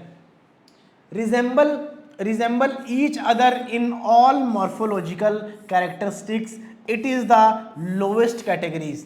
तो लगभग सारे मॉर्फोलॉजी जो होती है, अपीयरेंस जो होता है, लगभग उसका सारे स्पीसीज, एक स्पीसीज के सारे जितने भी इंडिविजुअल्स होते हैं सब लगभग सेम ही होते हैं, है ना, उनके जो अपीयरेंस वाइज जो कैरेक्टर्स होते हैं वो सारे सेम होते हैं। समझ में आ गया, समझ में आ गया, ठीक है, ठीक। तो इसको बोलते हैं स्पीसीज। यहाँ पर आप लोग देख सकते हैं जो मैंगो है, ये मैंगो है, मैंगो का नेम क्या है, मैंगीफेरा इंडिका। तो ये इंडिका क्या है, इसकी ये एक स्पीसीज हो गई मैंगो की। मैंगो में तो आपने बहुत सारी स्पीसीज खाई होंगी, है ना, सफ़ेदा, लंगड़ा, दशहरी, है ना, लेकिन ये वो इसमें कौन सी स्पीसीज की बात हो रही है, इंडिका, इंडिका स्पीसीज की बात हो रही है ना। यहाँ पर हम सिर्फ एक स्पीसीज की बात कर रहे हैं, ठीक है, सारे नहीं, ठीक। यहाँ पर पोटैटो का नाम देखिए, Solanum tuberosum, Solanum tuberosum, tuberosum, Solanum tuberosum, ठीक है। नाइट शेड ये क्या है, एक प्लांट है, Solanum nigrum, Solanum nigrum. Tomato, Solanum lycopersicum, lycopersicum, sorry lycopersicum, ठीक है। टोमेटो को क्या बोलते हैं साइंटिफिक नेम, सोलेनम लाइकोपर्सिकम। और इसका जो लाइकोपर्सिकम है ये क्या है, ये है स्पीसीज, है ना। ब्रिंजल, सोलेनम मेलोंजिना, सोलेनम मेलोंजिना, ठीक है। अब यहाँ पर देखिए लॉयन, पैंथेरा लियो, पैंथेरा क्या है, जेनरिक नेम है, ठीक है। Tiger, Panthera Tigris. लेपर्ड जो होता है वो होता है पैंथेरा पार्डस, एंड जो मॉडर्न मैन, हम लोग जो हैं होमो सेपियंस। ठीक, तो यहाँ पर जो है वो क्या स्पीसीज के नेम है, स्पीसीज के नेम दिए हुए। ठीक है, समझ में आ गया? आ गया? तो कुछ नाम आप लोगों को याद भी रखने होंगे, अभी आगे के चैप्टर्स में पढ़ने होंगे, इंपॉर्टेंट है ये सब। ठीक है, अब दूसरी नीचे से सेकंड जो कैटेगरी है वो है जीनस की। ठीक है, इसमें जो एनिमल्स रखे गए हैं, जो भी ऑर्गेनिजम्स रखे गए हैं, उनमें सिमिलर कैरेक्टर्स तो होते हैं, तभी तो रखे गए हैं एक जीनस में, लेकिन जितने सिमिलर स्पीसीज में होते हैं उतने सिमिलर नहीं, सिमिलरिटी थोड़ी सी क्या हो जाएगी, घट जाएगी, थोड़ी सी घट जाएगी। देखिए हमने क्या किया था, अब हमने जो स्पीसीज की जब हम बात कर रहे थे, तो मतलब लॉयन जब हमने लिया तो सारे लॉयंस तो ऐसे ही दिखते हैं ना, है ना, तो स्पीसीज की बात हो रही थी। लेकिन हम जीनस की बात कर रहे हैं, तो एक जीनस में ये सारे हैं, चाहे वो लॉयन हो, लेपर्ड हो, टाइगर हो, है ना, या जैगुआर हो, ठीक, वो सारे आ गए जीनस में। लेकिन इसमें जो सिमिलरिटीज हैं वो थोड़ी कम हो गई, अभी इनका अपीयरेंस थोड़ा अलग अलग हो गया, कैरेक्टर भी थोड़े डिफरेंट हो जाएंगे। ठीक है, तो genus is a taxon which consist of a group of related species. Genus एक टैक्सॉन है जो रिलेटेड स्पीसीज के ग्रुप से बना हुआ है। ठीक है, रिलेटेड स्पीसीज मतलब थोड़ी बहुत यहाँ पर तो डिफरेंट कैरेक्टर्स दिख रहे हैं, लेकिन सिमिलैरिटीज भी बहुत ज़्यादा है। ठीक है, इसीलिए इसके एक जीनस में रखा गया है। Which share, genus is an taxon which consist of a group of related species which share similar characters. जो सिमिलर कैरेक्टर्स को शेयर करते हैं उनको एक कॉमन जीनस में रखा जाता है। जैसे जो पैंथेरा है, पैंथेरा एक जीनस है ना, पैंथेरा क्या है, पैंथेरा एक जीनस है। ठीक है, पैंथेरा में देखिए क्या क्या रखा गया है, लियो लॉयन को, टाइगर को, पार्डस को, लेपर्ड जो है, और पैंथेरा ओंका, ठीक है, जैगुआर को। इन चारों को किस में रखा गया है, पैंथेरा जीनस में रखा गया है, क्योंकि ये जो है 1, 2, 3 एंड 4 ये चारों के कैरेक्टर्स जो हैं काफ़ी हद तक सिमिलर हैं, इसीलिए इनको एक कॉमन जीनस जो कि पैंथेरा नाम से है उसमें रखा गया है। और ठीक है ना, तो ये belongs to one genus Panthera, one genus Panthera. अब यहाँ पर आ जाइए, Felis domestica, Felis domestica house cat जो होती है, ठीक है, and Felis chaus, Felis chaus जो जंगल कैट होती है। इन दोनों को एक कैटेगरी, एक जीनस में रखा गया जिसका नाम है फेलिस, जिसका नाम है फेलिस। ठीक है, इसको पैंथेरा जीनस में नहीं रखा गया क्योंकि इसके जो कैरेक्टर्स है काफ़ी डिफरेंट है, तो इन कैरेक्टर्स के लिए अलग से एक जीनस दूसरा बना दिया गया है फेलिस। तो इन दोनों को ये क्या है, ये डोमेस्टिक कैट है और ये क्या है, जंगल कैट है। इन दोनों को फेलिस जीनस में रखा गया है। ठीक है, क्योंकि इन दोनों के कैरेक्टर्स है तो डिफरेंट स्पीसीज लेकिन कैरेक्टर सिमिलर है, इसलिए सेम जीनस में रखा गया है। समझ में आ गया समझ में? ठीक है, ठीक। और ये क्या है, ये सारे अलग अलग क्या है, ये एक इंडिविजुअली अगर हम इनको देखें तो ये डिफरेंट स्पीसीज हैं, लेकिन सेम जीनस में रखे गए हैं क्योंकि इनके कैरेक्टर सेम हैं और इनके कैरेक्टर काफ़ी हद तक सेम है। ठीक, समझ में आ गया? चलिए आगे चलते हैं। ठीक है, क्या है, फैमिली। अब नीचे से थर्ड जो टैक्सा है या थर्ड टैक्सॉन है या कैटेगरी है वो कौन सी है, family. It is a group of related genre. ठीक है, रिलेटेड जेनरा का एक ग्रुप बनाया गया है कि ये जीनस 3-4 जीनस की कैटेगरी सेम है, कैरेक्टर सेम है, तो उनको एक फैमिली में रख दिया गया, और 2-4 जीनस की कैटेगरी सेम है तो उसको दूसरी फैमिली में रख दिया गया, है ना। इस तरीके से करते हैं। It is a group of related genera, it shares less similar characteristics as compare to genus and species. ठीक है, as compare to genus and species. तो यहाँ पर सिमिलर कैरेक्टर वाले जो जीनस हैं उनको एक फैमिली में रखा गया है, और यहाँ पर जो कैरेक्टर की सिमिलरिटीज होती हैं वो जीनस से कम होती हैं। जीनस में जो रखे गए हैं ऑर्गेनिजम्स उनके बीच में सिमिलरिटीज ज़्यादा होती है ना, एज कंपेयर टू फैमिली के अंदर। ठीक है, the genus Panthera which consists of lion, tiger and leopard is different from the genus Felis which consists of cats. ठीक है, फेलिस जो जीनस था उसमें कैट्स रखी गई हैं, और जो पैंथेरा जो जीनस है उसमें लॉयन, टाइगर, लेपर्ड ये रखे गए हैं, है ना। तो जब फैमिली की बात आती है तो ये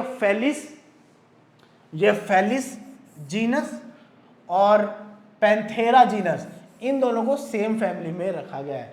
both genera are put together in family Felidae. ठीक है, तो जब हम फैमिली की बात करते हैं, फैमिली का नाम है फेलिडी, फैमिली में ये दोनों जीनस पैंथेरा और फेलिस ये दोनों रखे गए हैं। ठीक है, हालांकि इसमें जो कैरेक्टर्स हैं वो सिमिलर कैरेक्टर्स कम है, डिक्रीज कर गए, लेकिन फिर भी कैरेक्टर सिमिलर है, तो इसको एक सेम फैमिली फेलिडी में पैंथेरा और फेलिस दोनों जीनस रखे गए। ठीक है, इस तरीके से हम देख सकते हैं यहाँ पर ये प्लांट्स का भी जो फैमिली सोलेनेसी में जो जीनस सोलेनम जीनस, ठीक है, ये क्या होते हैं, ये जो वेजिटेबल्स वाले जो प्लांट्स हैं उसको रखा गया है ना। जो ये पेटूनिया, ये फ्लावरिंग प्लांट्स जो होते हैं उनको रखा गया है पेटूनिया जीनस में। डटूरा ये जो पॉइजनस प्लांट्स होते हैं, पॉइजनस जो प्लांट्स होते हैं उसको रखा गया है डटूरा में। तो ये डिफरेंट जीनस के प्लांट्स को एक कॉमन फैमिली सोलेनेसी फैमिली में रखा गया है, जैसे यहाँ पर हमने फेलिडी में देखा। ठीक है, तो ये हो गई फैमिली की बात, है ना। फैमिली में जो भी ऑर्गेनिजम्स रखे जाते हैं उनके बीच में जो कैरेक्टर्स होते हैं वो कम सिमिलर होते हैं as compare to the genus, और जीनस में कम सिमिलर होते हैं as compare to the species. अब आगे आ जाते हैं, आगे क्या है, ऑर्डर। ठीक है, तो एक ऑर्डर में सेम कैरेक्टर वाले फैमिली को हम रखते हैं। ठीक है, जैसे कि देखिए, it is a group of related families. Order क्या है, group of related families with few similar characteristics. कुछ सिमिलर कैरेक्टरिस्टिक्स वाले फैमिली को एक साथ रखा जाता है जिसको बोलते हैं ऑर्डर, उस कैटेगरी को बोलते हैं order. Similar characters are less in number as compare to the genera included in a family. ठीक है, तो जो हमने पहले पढ़ा जेनरा में और फैमिली में, उसके कंपैरिजन में इनमें जो भी कैटेगरीज रखी जाएंगी ऑर्डर में, उनमें जो सिमिलर कैरेक्टर्स होते हैं वो उसका जो अमाउंट है या सिमिलर कैरेक्टर कम हो जाएंगे, है ना, बहुत ज़्यादा कम हो जाएंगे। ठीक है, जैसे एग्जांपल यहाँ पर देखिए, जो ऑर्डर है कार्निवोरा में इंक्लूड करते हैं फेलिडी फैमिली को और कैनिडी फैमिली को। फेलिडी और कैनिडी दोनों फैमिलीज को यहाँ पर इंक्लूड किया जाता है कार्निवोरा में, क्योंकि इसमें एक ही चीज़ कॉमन है कि ये दोनों फैमिली में जो ऑर्गेनिजम्स है वो क्या होते हैं, कार्निवोरस होते हैं, इसीलिए इनको कार्निवोरा ऑर्डर में रखा गया है ये दो। ठीक है, इसी तरीके से यहाँ पर प्लांट्स में देखिए पॉलीमोनियल्स ऑर्डर है, इसमें रखा गया है कॉन्वोल्यूलेसी एंड फैमिली सोलेनेसी। ठीक है, इन दो फैमिलीज को एक ऑर्डर में पॉलिनोमियल्स में रखा गया क्योंकि इनके कैरेक्टर्स एक सिमिलर कैरेक्टर्स ये क्या करते हैं, शो करते हैं। समझ में आ गया। चलिए अब इससे ऊपर वाली कैटेगरीज में चलते हैं, तो वो कौन सा है, क्लास, है ना, क्लास। अब इसके अंदर जो भी ऑर्गेनिज्म रखे जाएंगे उसमें सिमिलर कैरेक्टर कम होंगे as compare to the order के। ठीक है, it is a category of related orders. ठीक है, रिलेटेड ऑर्डर्स की कैटेगरी है। जैसे एग्जांपल में ऑर्डर प्राइमेटा इंक्लूड्स, एक ऑर्डर है क्या, Primata includes monkey, gorilla and Gibbons. ठीक है, प्राइमेटा ऑर्डर में क्या है, मंकी है, गोरिल्ला है, गिबन्स को रखा गया है प्राइमेटा ऑर्डर में।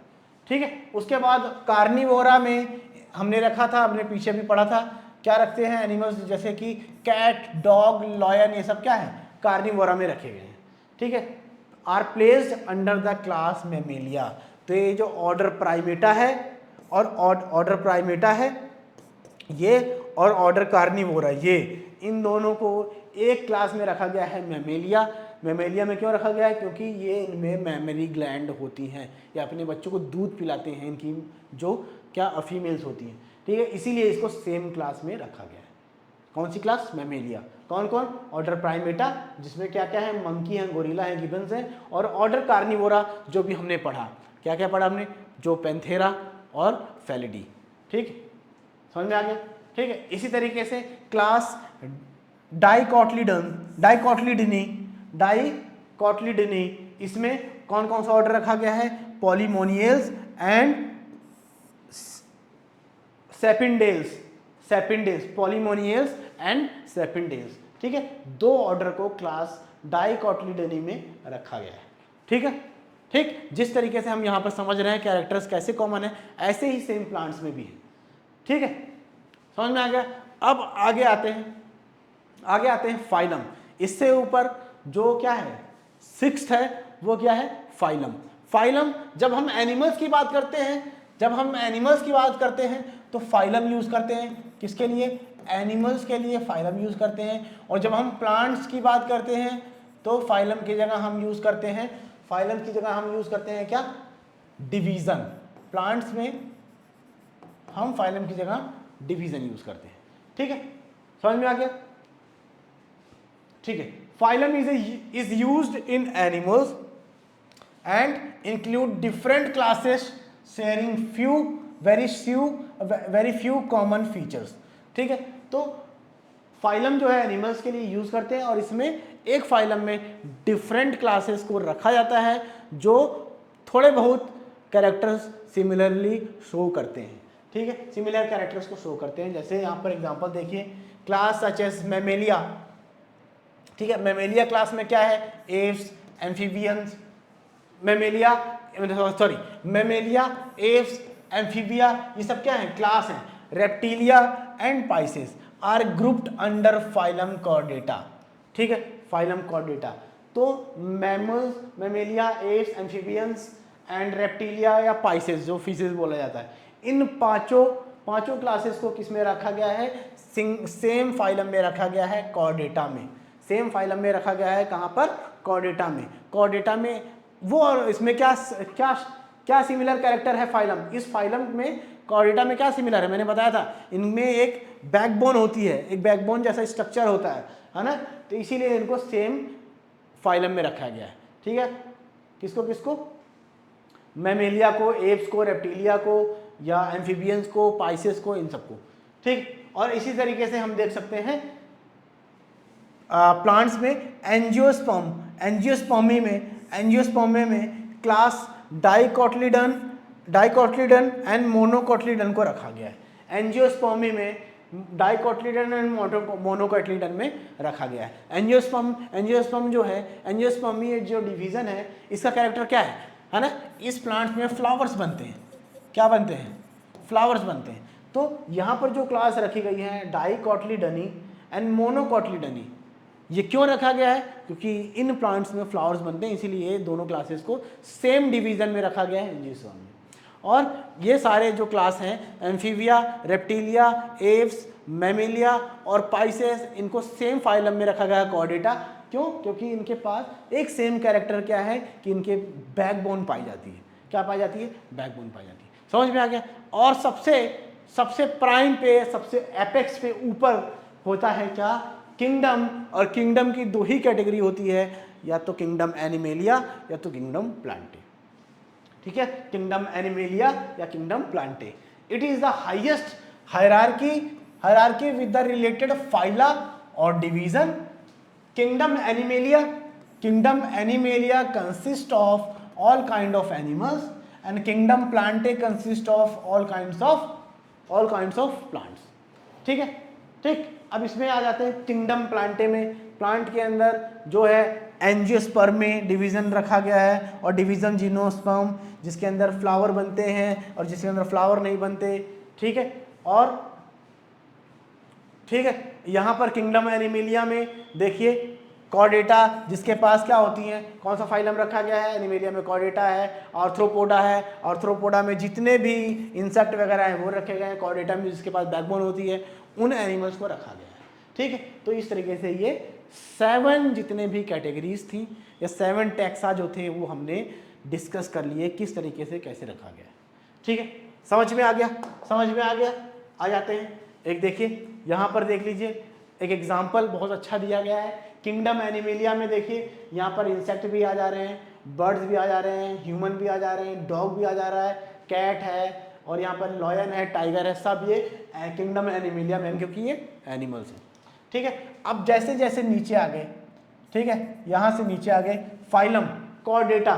फाइलम कॉर्डेटा में देखिए कौन सा कम हो गया, ठीक है, फाइलम कॉर्डेटा में क्या कम हो गया, ये इंसेक्ट्स कॉर्डेटा में नहीं देखा जा सकता क्योंकि इसके पास क्या है, बैकबोन नहीं है। ठीक है, तो इंसेक्ट्स कम हो गया। फाइलम कॉर्डेटा में आ गए बर्ड्स, है ना, human, dog, cat, lion, tiger. ठीक है, फिर उसके बाद और नीचे अगर हम आ जाते हैं क्लास मेमेलिया में, क्लास मेमेलिया में, तो मेमेलिया में से क्या हो जाएंगे, जो ये बर्ड्स हैं वो हट गए। बर्ड्स क्यों हट गए, क्योंकि उनमें मेमोरी ग्लैंड नहीं होती है, इसीलिए इसको मेमेलिया में नहीं रखा गया है, क्योंकि human, dog, cat, lion, tiger को रखा गया है। फिर और नीचे आते हैं ऑर्डर कार्निवोरा में, ऑर्डर कार्निवोरा में आते हैं, तो कार्निवोरा में जो ह्यूमन है, होमोसेपियंस है, उनको हटा दिया गया। क्यों, क्योंकि हम क्या है, कार्निवोरा नहीं, हम ओमनिवोर्स हैं।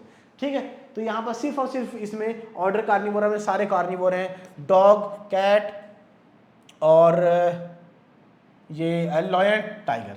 ठीक है, इसी तरीके से अब हम लोग आ जाते हैं फैमिली में।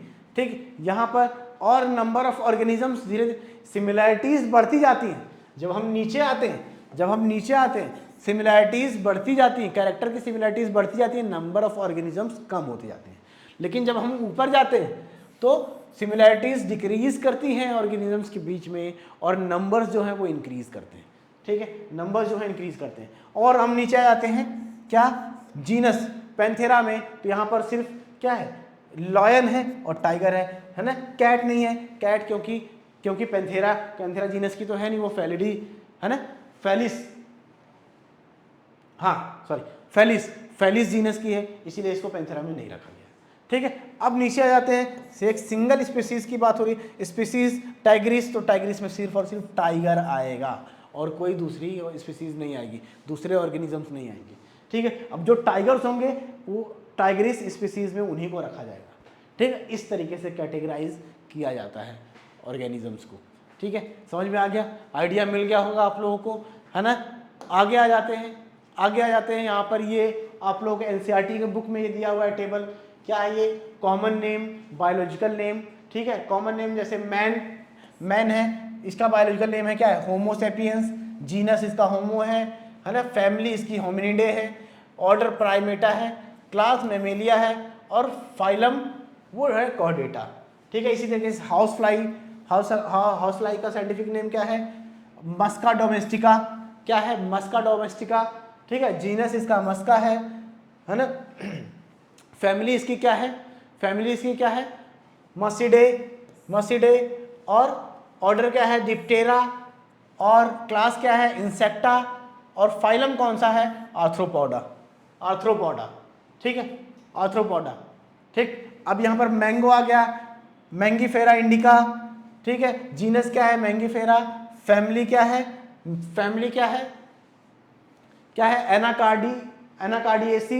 एनाकार्डिएसी, फैमिली क्या है, एनाकार्डिएसी। ठीक है, ऑर्डर क्या है, ऑर्डर है सैपिनिडेल्स एंड क्लास क्या है, डाइकोटिलीडनी, एंड डिवीजन क्या है, डिवीजन क्या है, एंजियोस्पर्मी, क्योंकि प्लांट्स के लिए हम डिवीजन यूज करते हैं, फाइलम यूज नहीं करते।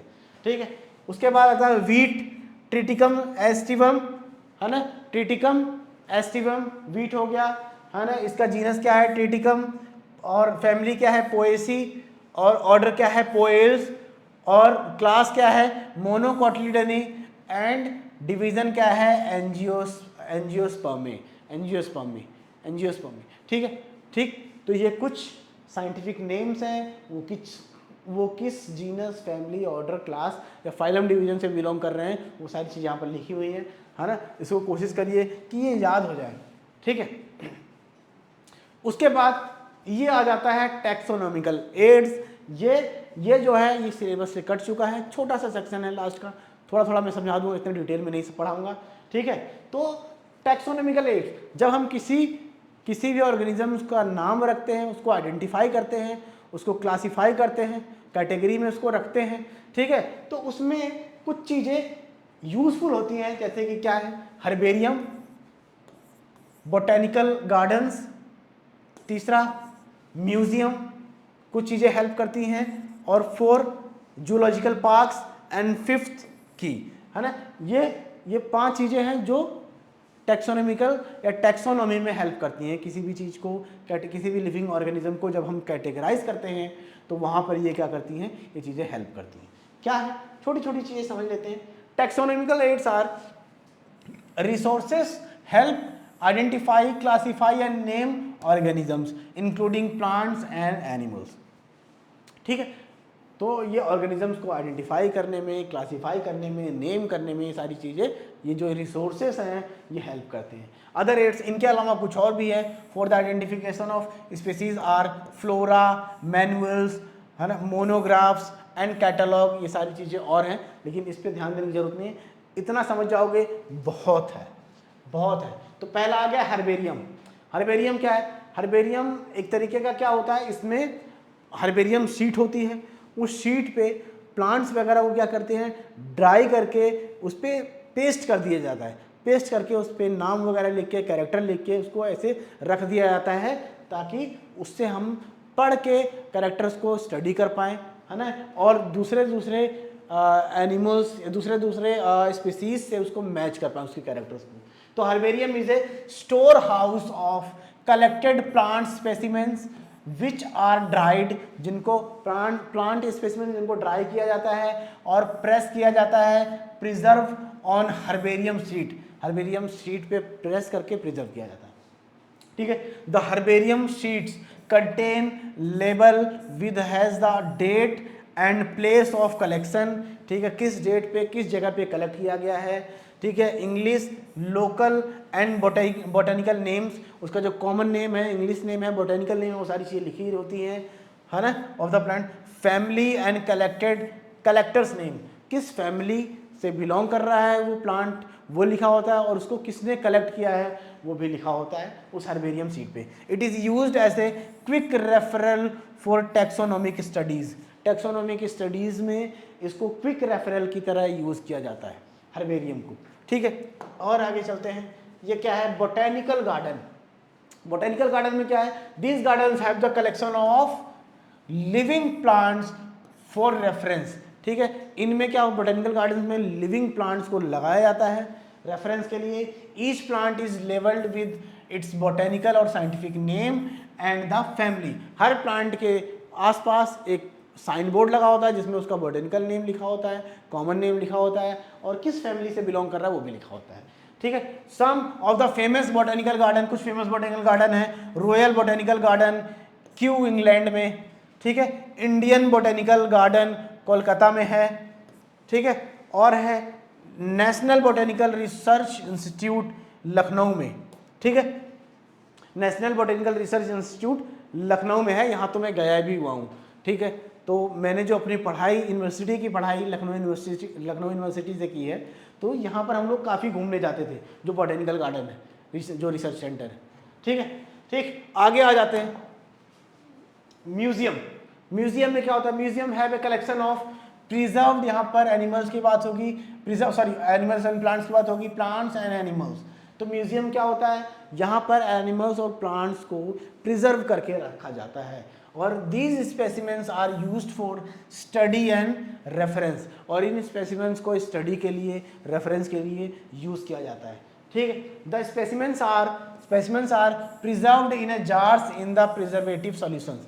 तो इनको क्या किया जाता है, एक शीशे का, ग्लास का जार बनाया जाता है, उसके अंदर केमिकल रखा जाता है, जैसे फॉर्मेल्डिहाइड टाइप कुछ होता है, और उसके अंदर स्पेसिमेंस को रखा जाता है ताकि वो सड़े ना, है ना, ताकि वो सड़े ना, ठीक है। Insects are pinned in insect boxes, insect को इंसेक्ट बॉक्सेस में पिन किया जाता है। Some plants and animal specimens are preserved as a dry specimens, कुछ को ड्राई स्पेसिमेंस के तौर पर भी प्रिजर्व, उसमें केमिकल में नहीं प्रिजर्व किया जाता, ड्राई करके उनको प्रिजर्व किया जाता है, ठीक है। National museum of natural history Delhi is a famous museum. तो दिल्ली में म्यूजियम है national museum of natural history, ठीक है, ठीक है, आगे बढ़ें। आगे है जूलॉजिकल पार्क। क्या है जूलॉजिकल पार्क? जूलॉजिकल पार्क में क्या है? Zoological parks are help in the protection of endangered species of animals. तो जूलॉजिकल पार्क्स में ऐसे एनिमल्स को प्रोटेक्शन प्रोवाइड की जाती है, रेयर किया जाता है, ब्रीड कराया जाता है, जो एंडेंजर्ड स्पीसीज होते हैं, जो ऐसी स्पीसीज जो एक्सटिंक्शन के कगार पे है, जो एक्सटिंक्ट होने वाली, बहुत कम नंबर्स में बची हुई हैं, ठीक है, उनको यहाँ पर क्या किया जाता है? प्रोटेक्शन प्रोवाइड की जाती है ताकि उनकी जो नंबर है वो इंक्रीज करे, वो एक्सटिंक्ट ना हो जाए। ठीक है, समझ में आ गया? They help in breeding of rare fauna. ठीक है, और यहाँ पर रेयर फौना, जो रेयर एनिमल्स होते हैं, उनकी ब्रीडिंग भी कराई जाती है। ठीक है, समझ में आ गया? लास्ट है, लास्ट क्या है? की। ये पांचवा है, क्या है? की क्या होता है? इसमें दो मेजर कैरेक्टर्स को क्या किया जाता है? कंपेयर किया जाता है अलग अलग ऑर्गेनिज्म से। A key is the aid used for the identification of plants and animals based on their similarities and dissimilarities. ठीक है, तो इसमें क्या होते हैं? Generally two contrasting characters are used in a pair called a couplet. तो दो contrasting characters को पेयर में यूज किया जाता है जिसको कपलेट बोलते हैं, और उसके बेस पे डिफरेंट ऑर्गेनिज्म से उसको कंपेयर किया जाता है ना, सिमिलरिटीज को कंपेयर किया जाता है और डिससिमिलरिटीज को भी कंपेयर किया जाता है। ठीक है, तो इसको बोलते हैं की। ठीक, समझ में आ गया? तो यहां पर हमारा ये चैप्टर कंप्लीट हो जाता है। द लिविंग वर्ल्ड पहला चैप्टर है। ठीक, बहुत अच्छे से समझा है, एग्जाम्पल्स के साथ समझा है, तो अच्छे से ये वीडियो देखिए, और जो चीज़ें मैंने स्लाइड्स पे लिखी हैं, जो स्लाइड्स पे लिखी हुई हैं, उसको आपको नोट भी करना है, और उसी चीज़ से आपका रिवीजन होगा। जब भी आपके एग्जाम्स होंगे, आपको पूरी वीडियो देखने की ज़रूरत नहीं पड़ेगी, पूरा चैप्टर पढ़ने की ज़रूरत नहीं पड़ेगी। आप बस जो आपने नोट्स बनाए हैं उसको पढ़ लो, काम खत्म। जो आपने पढ़ा है इस क्लास में सब तुरंत याद आ जाएगा जब आप उस नोट्स को रिवाइज करोगे। ठीक है, ठीक। तो बेसिकली इस लिविंग वर्ल्ड में क्या हमने पढ़ा? लिविंग वर्ल्ड में डिफरेंट टाइप के ऑर्गेनिजम्स हैं, ढेर सारे, है ना, बहुत बड़ा नंबर है, 1.7 से 1.8 मिलियन लगभग स्पीसीज प्रेजेंट हैं। इनको क्या किया गया है? आइडेंटिफाई किया गया है, हर किसी को एक साइंटिफिक नेम प्रोवाइड किया गया है, इनको कैटेगरी के बेस पे इन कैरेक्टर के बेस पे डिफरेंट कैटेगरीज में कैटेगराइज किया गया है ना, और प्लस उनको उनकी नेमिंग साइंटिफिक नेम कैसे प्रोवाइड किया जाता है, उसके सारे रूल्स एंड रेगुलेशन, ये सारी चीज़ें हमने पढ़ी। ठीक है, तो आई होप क्लास आप लोगों को पसंद आई होगी, चैप्टर समझ में आया होगा। ठीक है, तो पढ़ाई स्टार्ट कर दो, 11 पे आ गए हो। आगे अगर आपने कोई एम बनाया है तो आपको एक ऑर्गेनाइज्ड मैनर में जितना आप टाइम टेबल बना रहे हैं उसको फॉलो करिए, पढ़ते चलिए, और फिर आपको कोई भी प्रॉब्लम नहीं होने वाली है। और मैं तो हूँ ही, सारे चैप्टर मैं कराने वाला हूँ आपके 11th और 12th में। ठीक है, तो अब लास्ट एक चीज़ और बची है, प्लीज़ चैनल को अगर सब्सक्राइब नहीं किया आप लोगों ने तो प्लीज़ सब्सक्राइब कर लीजिएगा। ठीक है, बहुत ही जल्द मैं आप लोगों से मिलूँगा सेकंड चैप्टर के साथ। तब तक के लिए अलविदा, बाय बाय, थैंक यू।